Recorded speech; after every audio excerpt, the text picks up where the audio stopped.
welcome you all. And hopefully, my son got me up twice last night. He's 3 years old and wanted 2 full meals.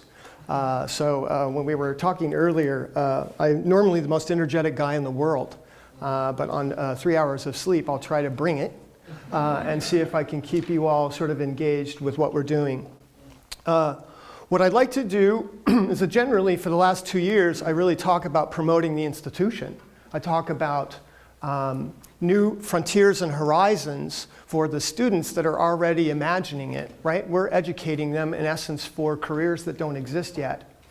And the art school that was available to me when I went to art school actually didn't provide for me what it is that I wanted to do. And as Jeff said, I ended up going to MIT. So it's a little unusual for me to be talking about my work. I've gotten so used to in the last couple of years talking about us collectively as a whole.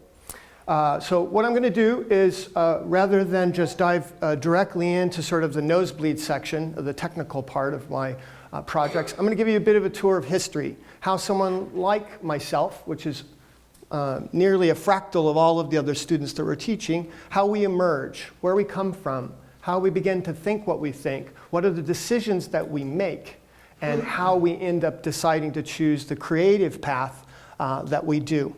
And then we'll dive into some work.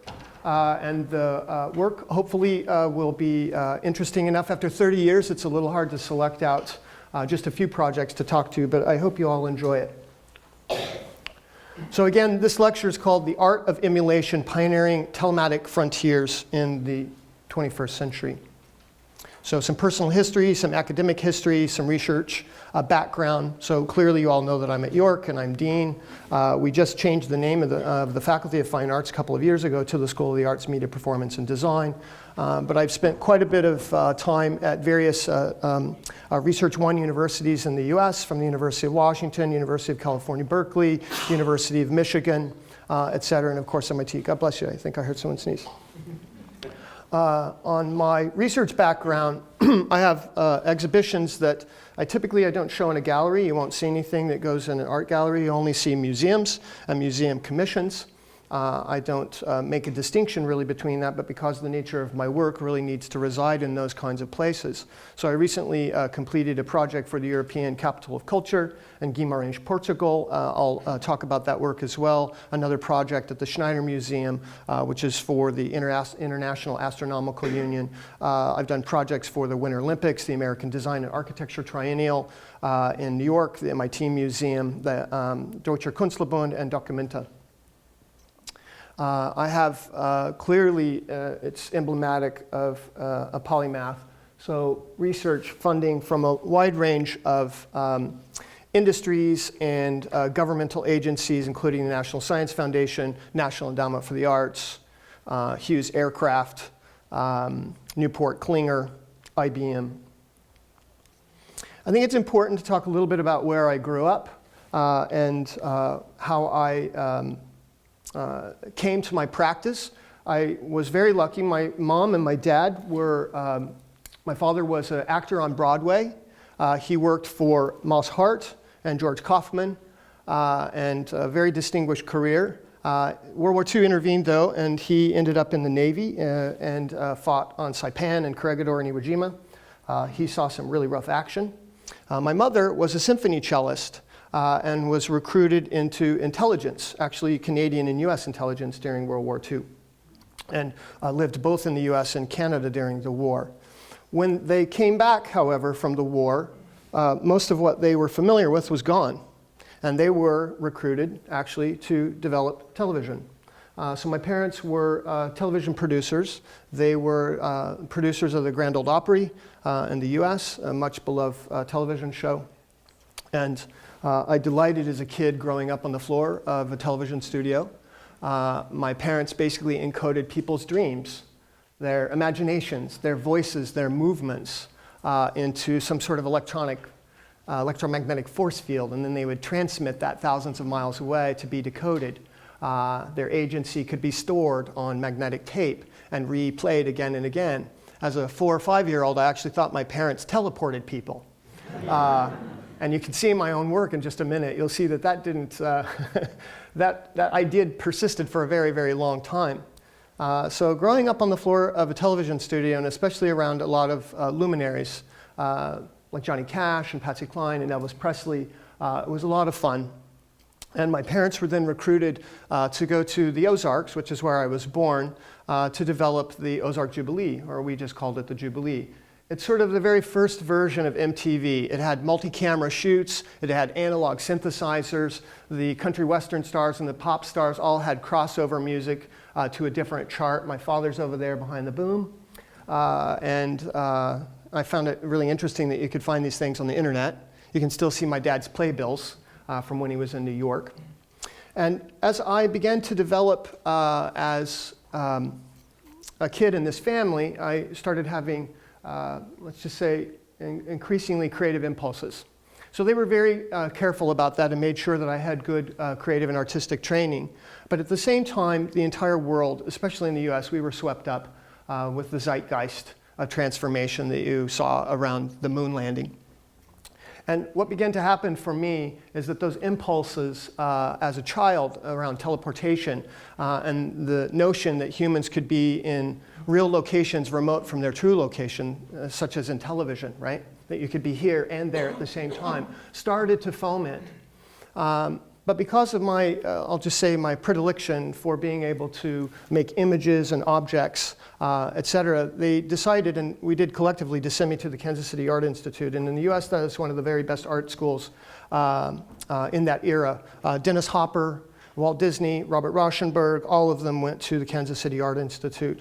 A little bit like Chicago, it's connected with the Nelson-Atkins Museum of Art, which is right next door.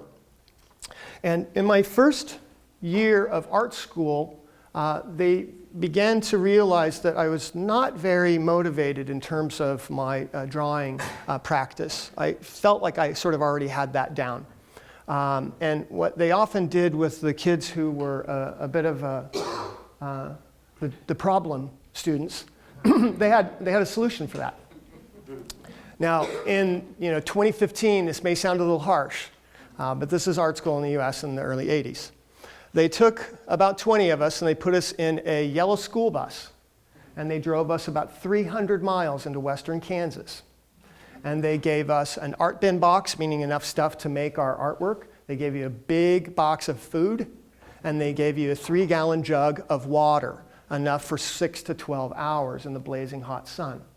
They left you in a barren landscape like this, and you were separated by 10-mile increments so that you actually couldn't find each other and talk and do something. And they gave you a problem. And the set of problems were, if you want to be a painter, make a perfect line. If you want to be a sculptor, make a perfect moment. And when we come back in 6 to 12 hours, we better see that, or you are persona non grata. So, of course, being really good at what it was that I already thought I knew how to do, I decided to take a nap because like all us kids in art school, you are really burning on fumes. Remember, I went to MIT, I graduated at the top of my class, and I can guarantee you, absolutely guarantee you, art school is 10 times harder than MIT. And when I got to MIT, they recognized we could work 10 times harder. So I woke up with a start, probably a panic attack, flushed, sunburned on one side, thinking I was going to die, that I would end up living in a box under an overpass somewhere. And I realized they're going to be back any minute, and I have absolutely nothing to show for this. So on impulse alone, I started digging a hole. Not to hide, not to bury myself. So I took the only water that I had, not water that I had drunk because I had been asleep. I dug a hole, I laid the jug on its side, I cut the lid off, and I took out a darning needle, a really large, like a number 4, big darning needle. And I took a magnet that we have in the art bin box to collect all of our pins and push pins, and I magnetized it really, really hard, really, really fast. I took a piece of wheat chaff, I cut it 4 inches, I split it down the middle, and I laid it open like a raft, and I put the needle on top of the water. What did I do? I made a compass, right? So within about 10 or 15 minutes, my heart's racing. Everybody shows up. The senior faculty, who are literally the best artists in the world, get out, and no one says anything. Not a single word. they shake their heads because the faculty realized that I had created a line that circumscribed the globe perfectly, unerringly, 24,000 miles. And if you know about Faraday lines, I had not only circumscribed the globe once, I actually had projected all future possible lines, right? Simultaneously, if you know anything about tensor fields, right? The magnetic field around the Earth, et cetera, it's in a state of constant becoming because it never is. It is a perfect moment, right? So I looked like a genius. I pulled the sword from the stone, and no one would talk to me. Of course, I knew in my heart, right, that I had acted on an impulse. And rather than, walking back with a halo and trying to pretend that I knew something, I actually zeroed in internally and I asked myself, what just happened? Can I rely on that? Can I build that? Can I understand that? Can I share that? Can I turn it into not simply a practice, but a philosophy? And that's what I did. So one of the men on the bus was Dale Eldred, a very famous sculptor. You can see him on Wikipedia. He selected me for his team to travel all over the world to build his art projects with him. Interesting thing about Dale, though, is he worked on a monumental scale. This is the Nelson-Atkins Museum of Art. I'll go back. These are giant batteries of mirrors that are lined up sort of like sending light into the Great Pyramids and Cheops, which would send beams of light into the museum and would illuminate holographic diffraction material that would electrify the museum with rainbows or spectra from the sun from various positions. You have to understand that there are Caravaggios right next to this. And then in Kansas City, right in the Midwest, you have this kind of broad-shouldered mentality about, let's experiment, let's turn off all the lights and leave precious paintings that anyone could walk out with and do something like this. So I worked on a monumental scale with this man, traveling all over the world. These are diffraction poles out on the highway that are a part of a major exhibition called Time Incident that Dale did. And what was interesting about my relationship with Dale was that he would select 15 or 20 young men and women to work with them like a small Navy SEALs team. Our heads were shaved. We got 4 uniforms. We had a winter uniform, a winter, fall, summer, spring. These were all military surplus. We would travel in giant semi-tractor trailers that had bunk beds built in. We would travel all over the US, Europe, South America, and other places. You would get a bang on the door in a motel, and you would hear a racket, and you would go out, and there would be a Huey helicopter. You had to get in. You didn't know where you were going. You were given a sextant, a map, a compass, and we would have to develop these projects. An interesting thing about Dale, too, is that in a restaurant, for example, you would go in, and simply wherever you sat, he would order one of everything on the menu, and how it came out is what you got. Now, this sounds pretty miserable, almost like you're in the military. But it's extraordinary for an 18-year-old and had never experienced anything like this. So we were coming back from Las Vegas. I had won some money, and I was feeling pretty bold. They had me at the front of one of the semis. And remember, you're 18 years old. I was raised on a farm, so you know how to do most things. So they just toss you the keys. And we stop in Green River, Utah. It's a very long way away from Las Vegas. And the policy then was that the driver got to be the last one that would go into the bathroom, but we actually got to freshen up quite a bit, and then we could go to sleep. Well, after I did, I maybe lingered a little bit too long, and I came out and they were gone. We didn't have cell phones. There was no GPS trackers, right? There was nothing. They had done a bad head count, and they welded 2 gas tanks onto all of the vehicles so they could drive 1,500 miles without stopping. So I was pretty much on my own. So I thought to myself, this is a situation. So I, on impulse, took a quarter out of my pocket, and I put it in a gumball machine, right? Those things where you're going to get like a tattoo, or you're going to get some kind of tchotchke, a memento that's going to kind of give you a direction. I thought there was going to be a compass or something that would really resonate with me. But actually what fell out was a Holy Bible. And it was about 1 inch tall, and about 3/4 of an inch wide, and about 1/2 an inch thick. And I stood there scratching my head. I had just left the company of a man who had worked on a monumental scale, and you needed an army with millions of people to do things on a monumental scale. Yet, however, what I was holding in my hand was pretty monumental too, right? not in a religious sense, but if you think of it in terms of motivation in the Western world for thousands of years, that was pretty big. But why was this so small and everything else that he was doing so big? So I walked outside and I held it on the horizon as the sun was coming up. It was freezing cold. And I was reminded of Archimedes. And Archimedes said, if you give me the proper fulcrum and a lever, I can move the universe. And I realized from that point forward, I simply didn't want to make objects and images like my art school colleagues anymore, because they themselves would only be representations of my imagination, of the thing that I actually wanted. Now, there may be some artists in here, and we may want to, we'll draw blood later, but every time that I would draw, and I did quite well, it never was what I wanted. I always wanted the thing itself. The work always fell short of what I was actually trying to achieve. I wanted to find media that would allow me to do that, and the only media that I knew of were the basic knowledges of physics, engineering, medicine, neuroscience. And so I set out from that point forward to create a very different path for myself. So I left art school, graduated at the top of my class, went to MIT, was one of 6. Now they have 200 PhDs, right? And they didn't even have a PhD. I pioneered the PhD. Jeff had said I have a Master's of Science in Advanced Visual Studies. So all I've ever done is built PhD programs. But at MIT, they allowed 6 of us to come in and do creative work as long as we were really good scientists and engineers.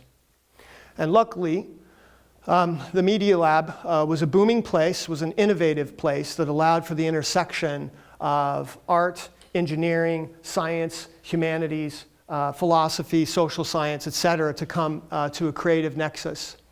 And because of my background in image making and a special interest in spatial imaging, I worked with Stephen Benton. All of you live with him every single day of your life.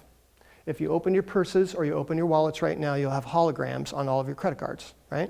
So he was the developer of white light holography. On the left, you'll actually see that he's developing electro holography, and my dissertation at the Media Lab was actually around this. But it was an excellent solution for a problem that we actually have never been able to use, to encode video, audio, and computer data in that hologram and extract it as a part of the security piece. I was also luckily mentored by Otto Pina, who is the founder of Group Zero. He just died a year and a half ago. A very famous artist. He did the rainbow for the Munich Olympics, the inflatable rainbow. And I worked with him. Also on my defense committee and was Harold Doc Edgerton. He's not the inventor of strobe photography, but he is definitely probably the pioneer of most of what we know in terms of high-speed photography. I also was luckily apprenticed to John Cage, Namjoon Pike, and Charlotte Moorman, so I had a very good and strong foundation in terms of education. I left MIT and was the first Leonardo postdoc at the University of Michigan in Ann Arbor, and simultaneously I held positions at the Cranbrook Art Academy when I was in Michigan. I left there and I went to the University of Kentucky and have been in leadership since my very first professorship. So I've never not been a chair of a department, never not been the founder of a school. And in fact, this is the first time that I've ever inherited a school and not founded one at York. I left there and I went to the University of Washington to build the interdisciplinary visual arts program, which became the largest major in that school within 2 years. Left there to build the new Center for Digital Media at UC Berkeley and was there for a very long time. Was recruited back to the University of Washington to build the US's first PhD in the field in 2002, and then left there, of course, in 2013 to come to York, which I'm delighted to have done. Every day, it's been absolutely a thrill. I'll read to you just one quick little piece that I think that's important. I'll talk about the school and then I'm going to dive right down into my work. So this is really about the new School of the Arts, Media, Performance, and Design. You can read it if you wish, but I'll do it for you. So we call it AMPD. And really what we're doing is we're launching Canada's premier institution for educating next generation creative talent. We're building a major source of artistic experimentation, intellectual leadership and cultural innovation, and really, frankly, imaginative solutions for an interconnected world. AMPD is a magnet for world-class faculty and students who are uniquely positioned to shape the frontiers of arts, media performance, and design, and expand the boundaries of what the arts mean today and how they'll be imagined tomorrow. And all of my work will be about how they're imagined tomorrow. The school has a really bold vision to create a new and unrivaled paradigm of education, arts education, that integrates disciplinary rigor. Remember, I'm a creature of the 20th century. Most of you are as well, but we pioneered the 22nd or the 21st. You'll see most of the work that I show you will look more like the 22nd. But it is embedded in a spirit of interdisciplinary daring. We want to ignite grand collaborations with science and engineering, health and humanities. We want to create dramatic opportunities for social change, invent sophisticated new ideas and artistic experiences that feed the soul, right? We all need that. But they also serve society, that encourages entrepreneurial partnerships, that educate and empower the global citizen, that studies the past to imagine and inform the future, and really transforms the world through integrating and mobilizing the knowledge generated from all of these creative disciplines into the DNA of a new Canadian university experience. This is really what we're doing. And so the faculty and I have worked very, very fast, not only simply in the sort of marquee level changes, but the spirit of the school, really embracing our history, but also the fact that York is known for being a very pioneering institution and breaking, quite frankly, a lot of molds. So this is a bit about my hybrid research practice. I'm going to show you a series of projects that I'll give you a couple of slides and a couple of words, and then we'll dive down really quickly. This project is called Instruments of Material Poetry. In fact, what you're seeing is not the artwork, but the instruments that actually make matter poems. This was commissioned for the International Astronomical Union's celebration of the Hubble telescope. I'll walk you through this. So, do you mind if I stand up here with you? So right here is a 500 million candle-powered light source. That's really bright. It won't bounce off the moon, but it would bounce pretty far. You could see it from the moon if you were looking at it.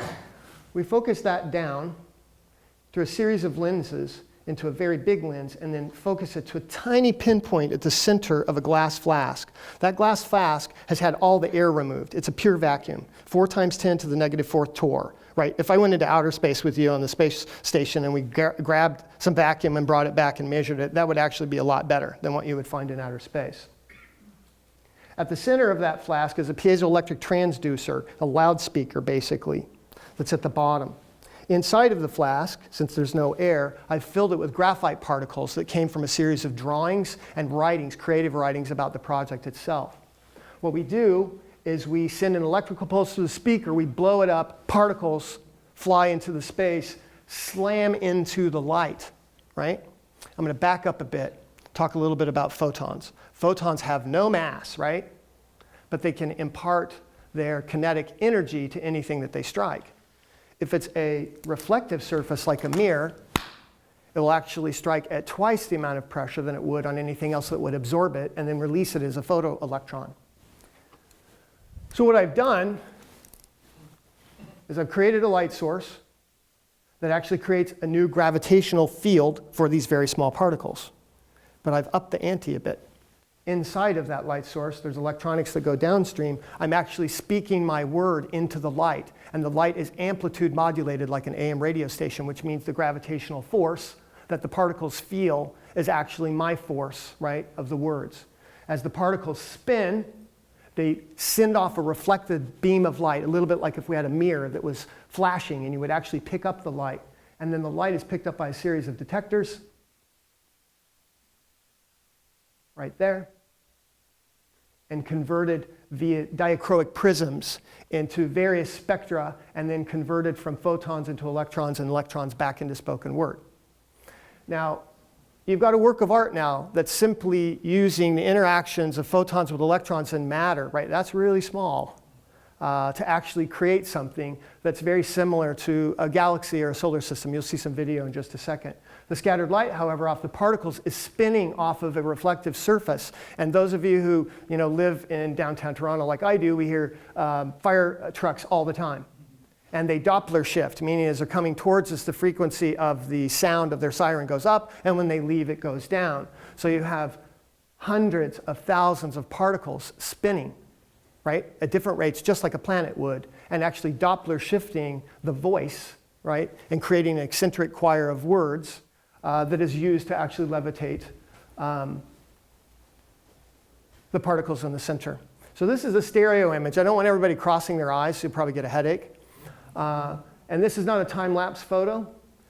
This is a short video. These are the particles getting slammed. This is only 5 millimeters across, right? So the field of view is very, very small. And you can begin to see that they form an exact replica of what you would see in deep space, a flat oblate disk, much the way that a galaxy or a solar system would form. And there's hundreds of millions of particles right in the middle, and each one of them producing an eccentric choir. I'm not going to stop here and have you listen to the sound. I've got other projects where we'll do that a little bit deeper. But this is kind of help you wade in to what I'm talking about. So when we get to the concepts of, in a way, emulation, right? If we spent $50 million to build a full immersive VR, virtual reality, force feedback, meaning we can actually feel it, haptic environment, right, where we can go in and virtually interact with things. Let's say we were going to do something as simple as make an apple. There's no amount of money, at least now, that you could ever spend that we won't know that it's not real, right? I don't mind the technology. In fact, I work in that field. But we could go to Target. Oh, no, it's defunct. Let's go to Canadian Tire. We could go to Canadian Tire and buy a $5 plastic apple. And that apple is a higher order of implementation at $5 than a $50 million simulation because it is an emulation, because it resides in the same phenomenological space that we do, right? It's with us. And so the goal from moving from simulation, which is making images and things that represent what we want, is emulation, right? But the ultimate holy grail of emulation is not to make plastic objects that are reminiscent of that, but to actually create those exact same things, but not necessarily with an apple. You wouldn't create it by pulling it off of a tree. You would beget it, right? It would simply be conjured. It would simply be made. So what I'm going to start poking around at is that while there's a lot of stuff that we know in art school, and all of us are trained really rigorously, part of what I'm interested in is, let's say if we took a photograph of me. I see Edward Goodell, a very celebrated Canadian photographer here. If I was lucky enough to have him take my photo, it would probably be the best photo I've ever had taken of my face in my life. But if Ed and I put it under an electron microscope, where would I be? I wouldn't be anywhere. My representation has been completely obliterated because the scale that we're observing it at is actually of no value. But I do believe, and I see it every day, that humans are getting ready to inherit every scale in the universe. I was talking with someone outside who was asking me about this lecture. And I said, in the US, I had students whose parents worked on Mars every day, right? That's totally normal. Bye, honey, I'm going to work on Mars. Mars is a real location. It's just really, really remote from your true location, right? So the art and science of telematics is really figuring out how humans not simply can be in real locations remote from our true location, but if you take something like the internet, yeah, we can buy shoes on there. We can look at pictures of our grandkids. We can do banking. But what we're really doing is a very, very low level of implementation of omniscience. We want to be everywhere all at once. But at this point, we're doing it one click at a time, right? We apparently can't do all clicks all at the same time. So to get where I want to go, I actually have to be something equivalent to a cave artist, right? I'm going to go into the cave and I'm going to paint a picture like Altamira. But this is a really different cave. This is where we're making art that resides within the system level, the organizational level of the universe, and then we basically pull it out as we wish. So at any scale that you would be at any point in time in which you would be at, the work would always be there. A physicist would describe this thusly, that you would be creating work that would be valid for all inertial frames of reference. Right? No matter where we were in time, no matter what scale we're in. So how in the world do we go about inheriting everything, right? How do we start making languages that make sense? So we call that system aesthetic. That means that the artist is responsible all the way down to the quantum and all the way up to the very largest scale structures in the universe. And that's a really big deal, and that's hard to do. So to do that, you don't just simply claim that and make a picture about it. I systematically go about building the systems which will allow us to reach in and to be able to populate that space. Is this making sense? Right? Okay, so let's dig down into some work. This is a project called Voltar, and it was for the European Union's Capital of Culture. They, instead of having Ottawa, they moved their Canadian Council for the Arts all over. And they send about 2% of the gross national product to each one of those locations. So there's a lot of resources. I did a project for the Winter Olympics in Nagano, Japan. I'm watching our time. A few years ago, where I actually took blood and urine from the athletes and used it to dope ultra-pure water to make snowflakes that could never have occurred in nature. If you take water and you purify it a lot, it forgets how to freeze. It doesn't know how. At minus 41 degrees Celsius, it kind of wakes up and remembers, but it does so in a really weird way. But if you keep it slightly lower than that temperature and you dope it, right, the way we make semiconductors, the way in which we do biotechnology, you can actually force it to align and become something that it was never supposed to become. So the previous project for the Winter Olympics actually used human hormones to create snowflakes and then copy them, clone them into sort of portraits, but systems level portraits, right? Because we could take it under an electron microscope and go all the way down and then go all the way back. The project, however, for the European Union is quite different. In Voltar, what I've done is that I have taken ice core samples from the last glacial maximum that covered Europe 20,000 years ago, and I used tiny chip samples to create not a 20,000-year-old object, but to clone 20,000 years ago. Semantically, it's significantly different. So there's a lot of technology that goes into this. You can see me unloading the ice core samples. Some of you may have even heard this week in the news, I think last week, they had pulled up a squirrel's nest. Yeah. And it still had active virus in it, and a virus that we have no antibiotics for. It's quite interesting. And this is a huge 500,000 square foot facility now repurposed for experimental art, and this is one of the large galleries that's 50,000 square feet, and it used to be the chiller, right? That's where all the cold air comes through. And so I built a project called Voltar where I cloned moments in time from 20,000 years ago, and to do that actually requires a lot of technology. It is not easy. So we build very, very special environments, an ultra cold laboratory freezer, cells that hold water, water that is so pure that it doesn't know how to freeze. The surface of the cells are so perfect that they can't force the water to actually nucleate and freeze itself. I'm going to check my time and make sure. I think I'm doing okay. We have anti-cavitating fans in the bottom. All of this is controlled by very sophisticated technology. And in the exhibition, it's inside of a very small gallery where all of the freezing cold air is moving through. You literally have to go in and sort of brace yourself.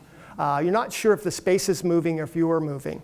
And inside of it is a freezer with tiny moments of time recreated quite accurately. Because human eyes see based on horizontal parallax, we have two eyes.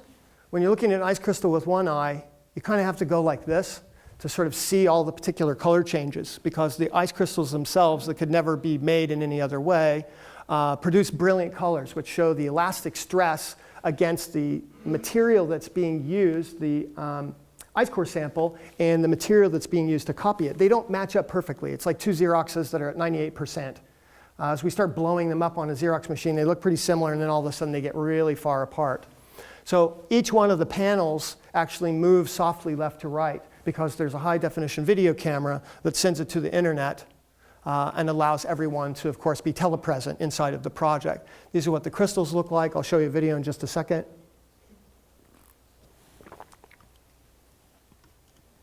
People inside the gallery.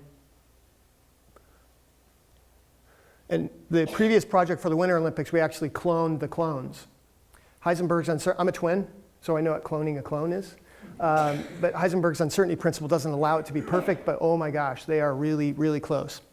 We wouldn't be able to make semiconductors, right, for our computers unless we could copy things over and over and over. It just simply wouldn't be a very useful enterprise. And so this is what, I've sped this up on purpose, because on the internet it was designed to be much more slower and quite more elegant, but I know we have compressed time today.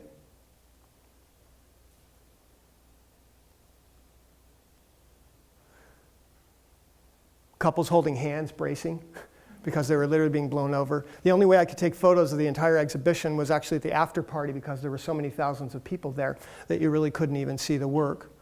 This is a project by another artist who was actually doing live recording of animals that were in hospice and dying. And you would actually see the life ebb out. Now this is an unrealized design. This was supposed to happen. It's called Radiant Arc in Alaska. But the museum leadership changed, and so we're rebooting this for Europe. But in essence, this is a very similar project to Voltaire, but on a massive scale. It doesn't need to be in a freezer because we're already in a freezer, right? It's Alaska. It's freezing cold. But I've upped the ante that this is no longer 20,000 years ago. These are from glaciers that were here 1 million years ago, right? So let's stop for a second. Can you imagine anything more hubristic than somebody standing before you saying, yeah, I just cloned a glacier, no big deal? I can. There's one thing more hubristic than that. All of us doing such extraordinary damage to the world in which we live in that we have to do insanely hubristic things like that to either hold on or to talk about it or to freeze it, right, like a Jurassic Park film frame for even just a second before it goes away and ask ourselves, is this really what we want to be doing? Is there something that we can do that's slightly bigger? So I'm not a terribly polemic artist. I can be political, but it's not overt. It's really in those aha moments, and most everybody gets the aha moment when they're there.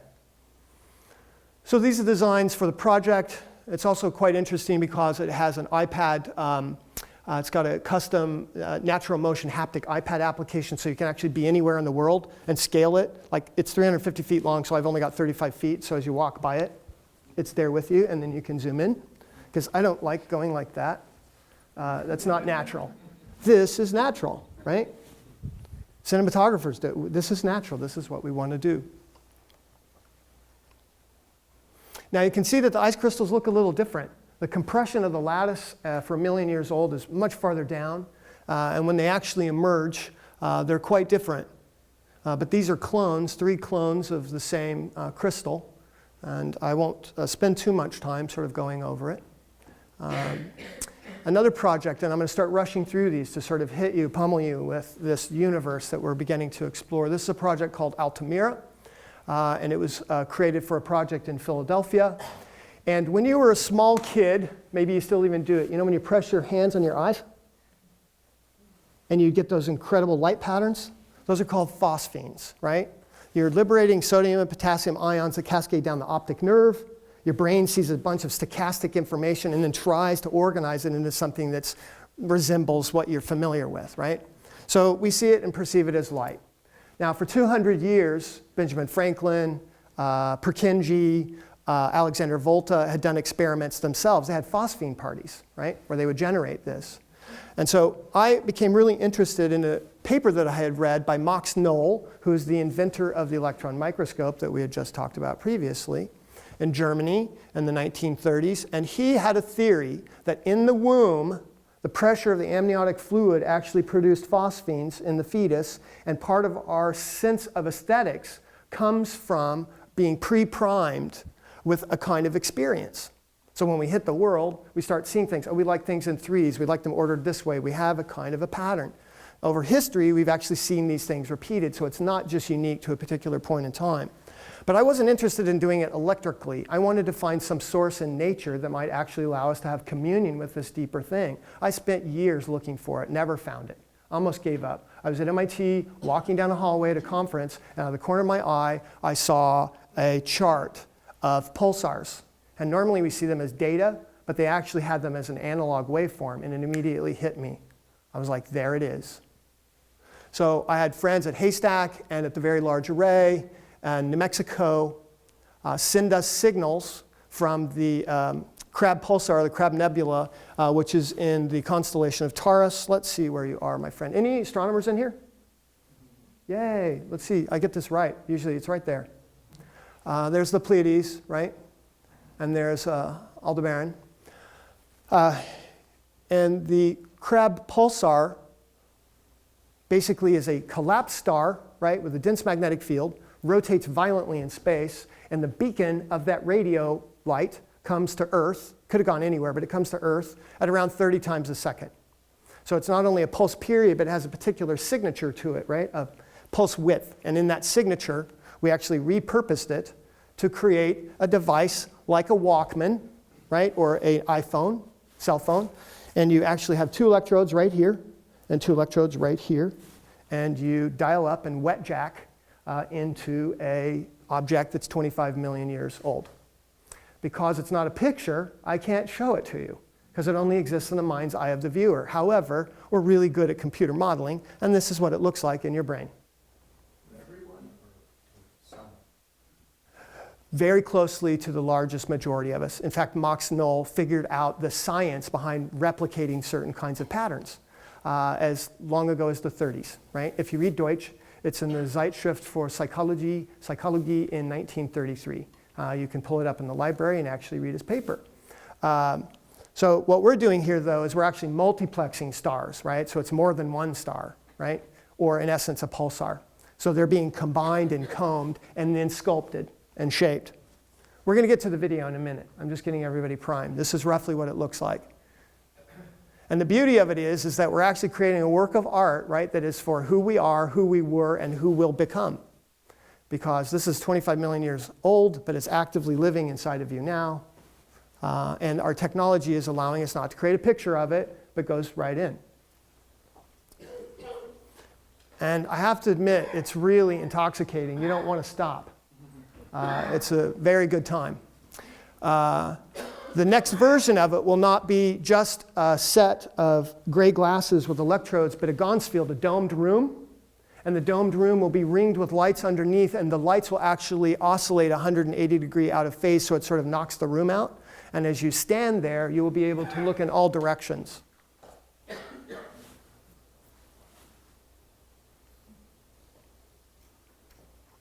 I'm going to check our time. How are we doing on time?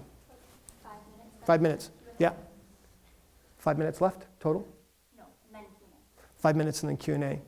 So I'm going to breeze through this one because I want to land on the last project, which is probably even more terrifying. This is the project that I did for the Human Genome Project. I was commissioned by scientists to do part of the international exhibition called Genesis, exploring global genomics. And it's a telerobot, and it allows anyone in the world to come into the gallery through an interface on the internet and actually use a web camera and move through the thumbprint as a giant maze. Now, in the gallery, you can't have access to the maze. You got to be away from it. And when you're in the maze away from it, you actually can't see the whole thing. There's no cardinal direction. You only see that.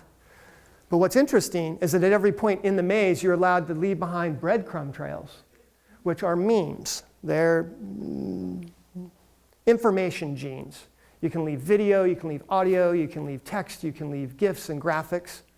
And there's an infinite z-axis, like an archaeological layer, so that as you move through, you can actually see what people have done and said. And so as we're going into a space that no human has ever been in before, there's no way to solve it. There's no upside down, right side up, etc. What do we do when we go into a space that we've never been in before? How do we begin mapping cardinal directions, right? It may sound very Cartesian, and this may be very 20th century of me, but I'm going to go in and I'm going to start seeing how things behave, right? My son is in an arts and sciences daycare, and science for them is causality, right? It's dead reckoning, bang, ow, that hurt, energy, force. That's how it works. And so by giving humans the ability to migrate and move, but the problem is that you need millions of people to basically sequence this space. And there is an actual solution.